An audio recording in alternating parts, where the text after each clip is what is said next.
नमस्कार दोस्तों, एक बार फिर से स्वागत है आपका मेरे YouTube channel study with civil buddy पर। मैं हूं अमित सिंह भदौरिया। आज हम बात करने वाले हैं लेक्चर नंबर 5 की, RSM SSB जेई।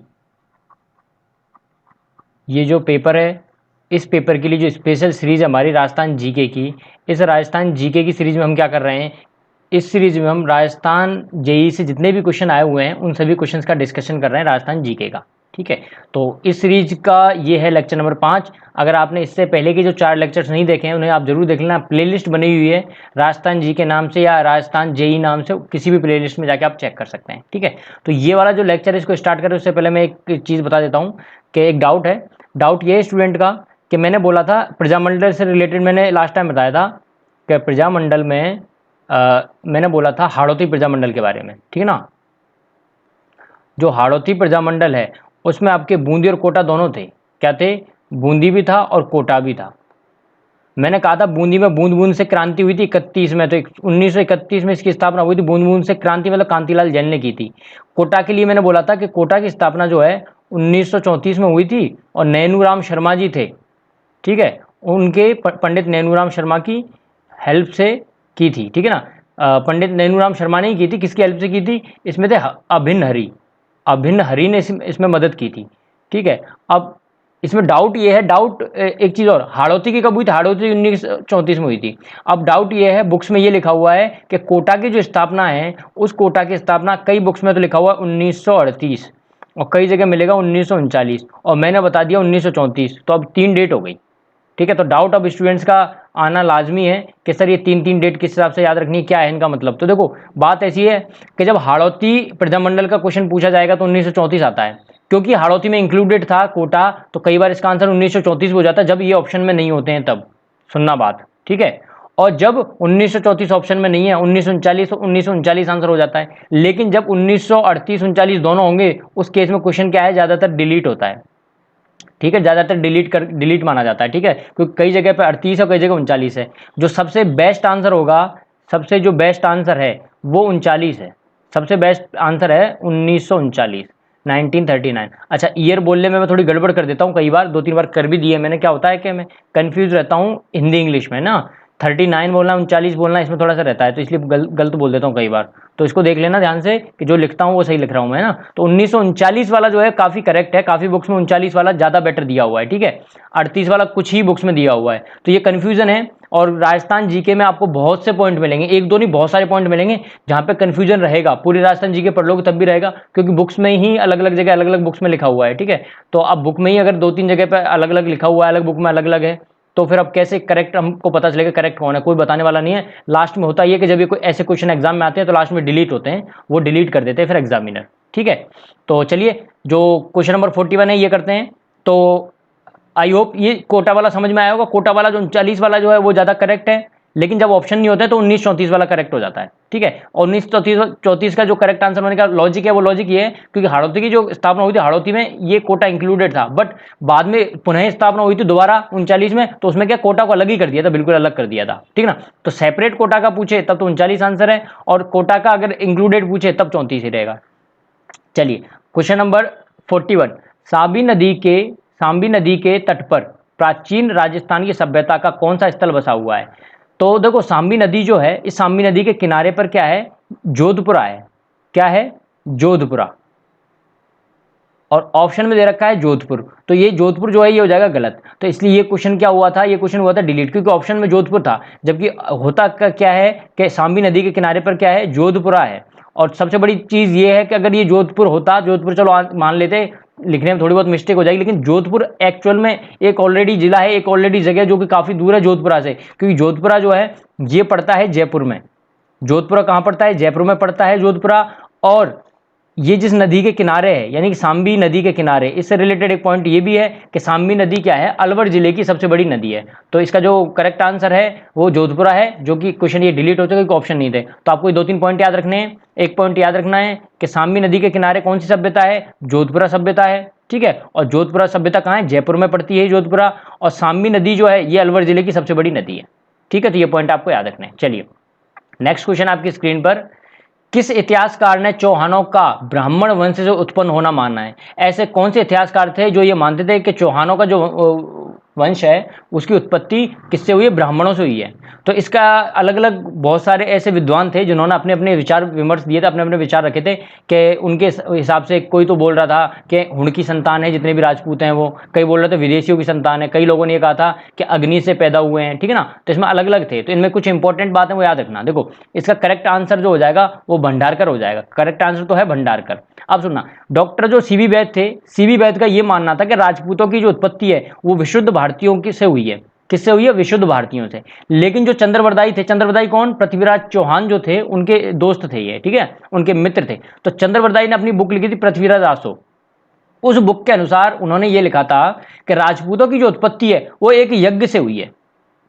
किससे हुई है? यज्ञ से। अच्छा, यज्ञ कहां हुआ था? किसने किया था? यज्ञ किया था ऋषि वशिष्ठ ने। कहां किया था? ये किया था आबू पर्वत पर। तो आबू पर्वत पर जो ऋषि वशिष्ठ उन्होंने यज्ञ किया और उस यज्ञ से क्या है? राजपूतों की उत्पत्ति हुई। इसमें टोटल 4 राजपूतों का उन्होंने जिक्र किया था। तो जब हम राजपूत वंश पढ़ेंगे तब डिटेल में बात करेंगे। अभी इतना याद रखो कि राजपूतों की उत्पत्ति क्या है कि एक यज्ञ से हुई थी। ऐसा कौन मानते हैं? ऐसा चंद्रवरदाई जी मानते हैं। इसी वजह से इनके हिसाब से यह था कि जो राजपूत है वो अग्निवंशी होते हैं। जैसे होता है ना सूर्यवंशी, चंद्रवंशी, तो इनके हिसाब से अग्निवंशी इन्होंने कहा था, ठीक है। जो सूर्यवंशी भी कहा था किसी ने, किसने कहा था वो भी बताऊंगा, अभी इंपॉर्टेंट है वो याद रखो, ठीक है। और जो डॉक्टर भंडारकर थे इनके अनुसार ये था कि राजपूतों की जो उत्पत्ति है वो किससे हुई है? ब्राह्मणों से हुई है, ठीक है। तो ये 2-3 पॉइंट है, ये आपको याद रखने हैं। चलिए नेक्स्ट क्वेश्चन आपके सामने, कवि वृष की उपाधि किस राजा को प्रदान की गई थी? तो कवि जो वृष है इसकी उपाधि किसको दी गई थी? इसकी उपाधि दी गई थी मुंज को। किसको दी गई थी? राजा मुंज को। अब मुंज के बारे में क्या क्या इंपॉर्टेंट बात है वो याद रख लीजिए। देखिए देखो, जो जालौर है, जालौर से एक शिलालेख प्राप्त हुआ था कब? 1087 में। 1087 में एक शिलालेख प्राप्त हुआ और उस शिलालेख पर क्या था कि परमार जो शासक थे, परमार शासक थे, 7 परमार शासकों का उसमें नाम था, उनका उल्लेख था। उन 7 में से एक था कौन? वाकपति राज। कौन था? वाकपति राज था। ये वाकपति राज तो था, यही था मालवा का राजा जिसका नाम था मुंज। जो वाकपति राज है ये मालवा का राजा था और जिसका नाम था मुंज। इसका जिक्र कहां पर है? जालौर के शिलालेख में। शिलालेख कब मिला? 1087 ईस्वी में, ठीक है। इससे यह पता चलता है कि जो मुंज था, मुंज कौन था? आबू पर्वत के परमारों का वंशज था। तो आबू पर्वत के यानी आबू के जो परमार थे उनका वंशज कौन है? मुंज है, ठीक है। और मुंज को क्या है? उपाधि दी गई थी। क्या उपाधि? कवि वृष की उपाधि दी गई थी। क्यों दी गई थी? क्योंकि ये काफी विद्वान थे, बहुत ज्यादा विद्वान थे। और साथ ही साथ में एक पॉइंट और याद रख सकते हो कि इसके काल में क्या है? जैन मंदिरों का निर्माण हुआ था। क्या हुआ था? जैन मंदिरों का निर्माण हुआ था इनके काल में, ठीक है। ये इंपॉर्टेंट है, ठीक है ना। आपको पता भी होगा माउंट आबू में जैन मंदिर है बहुत सारे, गए हो घूमने तो। नेक्स्ट क्वेश्चन है क्वेश्चन नंबर 44, चित्तौड़ का तीसरा शाखा कब हुआ? ठीक है, तो चित्तौड़ का जो तीसरा शाखा है इससे रिलेटेड 4 ऑप्शन थे, 1569, 1570, 1568, 1567। अब यहां पर क्या ये क्वेश्चन हुआ था डिलीट। ये डिलीट क्वेश्चन क्यों हुआ? इसका रीजन क्या है? मैंने आपको बताया भी था स्टार्टिंग में कि जो चित्तौड़ था, चित्तौड़ में 3 शाखे हुए थे। पहला शाखा हुआ था 1303 ईस्वी में, दूसरा शाखा हुआ था 1535 में और तीसरा शाखा हुआ था 1567 और 68 में, ठीक है। तो पहले जो आक्रमणकारी जी थे वो थे कौन थे? अलाउद्दीन खिलजी। दूसरी बार जो आक्रमण किया था वो किया था बहादुर शाह ने और तीसरी बार आक्रमण किया था अकबर ने।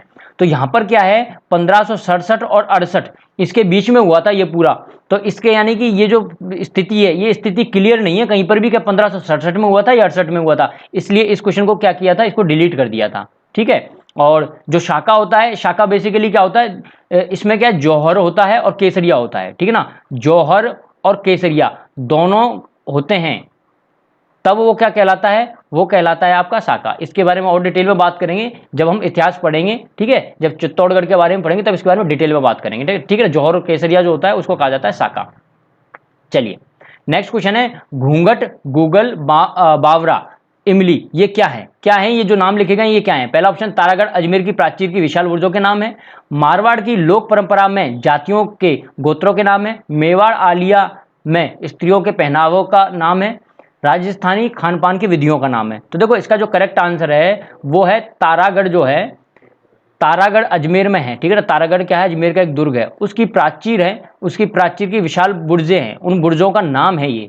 तो देख लो कितना डीप क्वेश्चन आया है, कितना डीप क्वेश्चन पूछा गया है कि प्राचीर जो है उन प्राचीरों के बुर्ज हैं उनका नाम पूछ लिया है। तो काफी ज्यादा डीप क्वेश्चन था ये, 2016 में आया था। इससे रिलेटेड चीजें याद रखना कि जो तारागढ़ है, तारागढ़ जो है किला उस तारागढ़ से रिलेटेड कुछ इंपॉर्टेंट पॉइंट है, याद रखने हैं। जैसे कि तारागढ़ का निर्माण किसने कराया था? निर्माण कराया था अजयराज चौहान ने। कब करवाया था?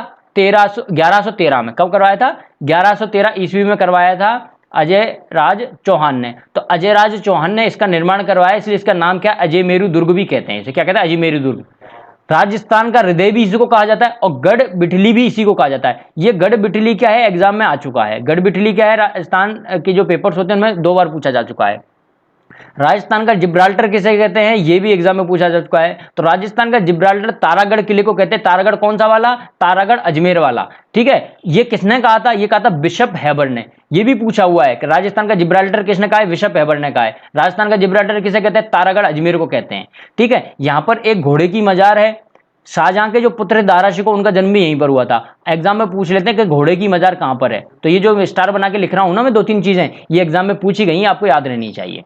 चलिए नेक्स्ट क्वेश्चन है, चरणदासी संप्रदाय की प्रधान पीठ कहां पर है? तो जो चरणदासी संप्रदाय, इसकी जो प्रधान पीठ है वो है दिल्ली में। कहां पर है? दिल्ली में। इसके जो संस्थापक थे स्वयं चरणदास जी महाराज थे। प्रधान पीठ दिल्ली में है। इसके जो कुल नियम है वो है 42। कितने नियम है? 42। अच्छा, चरणदास जी जो महाराज है ये फेमस क्यों हुए थे? ये इसलिए फेमस हुए थे क्योंकि इन्होंने एक भविष्यवाणी की थी। इनकी भविष्यवाणी ये थी, इन्होंने ये कहा था कि नादिर शाह जो है ये भारत पर आक्रमण करने वाला है। इन्होंने पहले ही बता दिया था। ठीक है, इन्होंने पहले ही बता दिया, इसलिए क्या बहुत ज्यादा फेमस हुए थे उस काल में। तो ध्यान रखना, नादिर शाह के आक्रमण की भविष्यवाणी किसने की थी? किसने की थी? चरणदास जी ने की थी। ये एग्जाम में पूछा जा चुका है। ठीक है, और चरणदास जी जो है, इनकी चरणदासी संप्रदाय, इसकी पीठ कहां पर? दिल्ली में। ये खुद अभी पूछा जा चुका है, तो ये भी आप याद रखना। इसके अलावा नागौर का भू गांव किस लिए प्रसिद्ध है? ये एग्जाम में पूछा गया था। एक्चुअल में क्या है? ये भू गांव नहीं है, ये बू गांव है। इसको बोला जाता है बू, और पूरा नाम क्या है? बू नरावता। ठीक है ना, तो एग्जैक्टली ये नाम है इसका। पेचवर्क के लिए है, मिट्टी खिलौने के लिए, जूट पट्टी के लिए, लोहे के औजारों के लिए। तो ध्यान रखना, खिलौने के लिए फेमस है। नागौर जिले का बू नरावता जो गांव है, ये गांव मिट्टी के खिलौने के लिए, गमले के लिए या पशु पक्षियों की कलाकृतियों के लिए प्रसिद्ध है। तो आपसे अगर पूछा जाए कि नागौर में ऐसा कौन सा गांव है जो कि आपका जो मिट्टी के जो खिलौने होते हैं, मिट्टी के जो बर्तन वगैरह, गमले जो वगैरह बनते हैं, इसके लिए फेमस है, तो बू नरावता गांव है। कौन सा गांव है? बू नरावता। ये नागौर जिले में पड़ता है। नेक्स्ट क्वेश्चन है, नहीं जानते कि इतना बड़ा मुद्रित ग्रंथ भारत की ही क्या जगत की किसी भाषा में है या नहीं? उपरोक्त कथन किस ग्रंथ के बारे में कहा गया है? ये जो कथन है ये किसके बारे में कहा गया है? तो ये जो कथन है ये कहा गया था राग कल्पद्रुम के बारे में। किसके बारे में कहा गया था? राग कल्पद्रुम के बारे में कहा गया था। और ये राग कल्पद्रुम है, किसने लिखी है? लेखक कौन है इसके? तो इसके लेखक हैं कृष्णानंद व्यास। कौन है?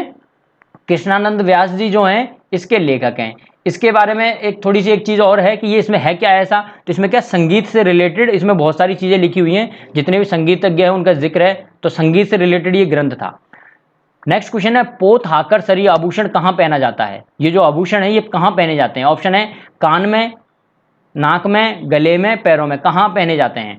तो देखो इसका जो करेक्ट आंसर है वो है गले में। तो ये पहने जाते हैं गले में।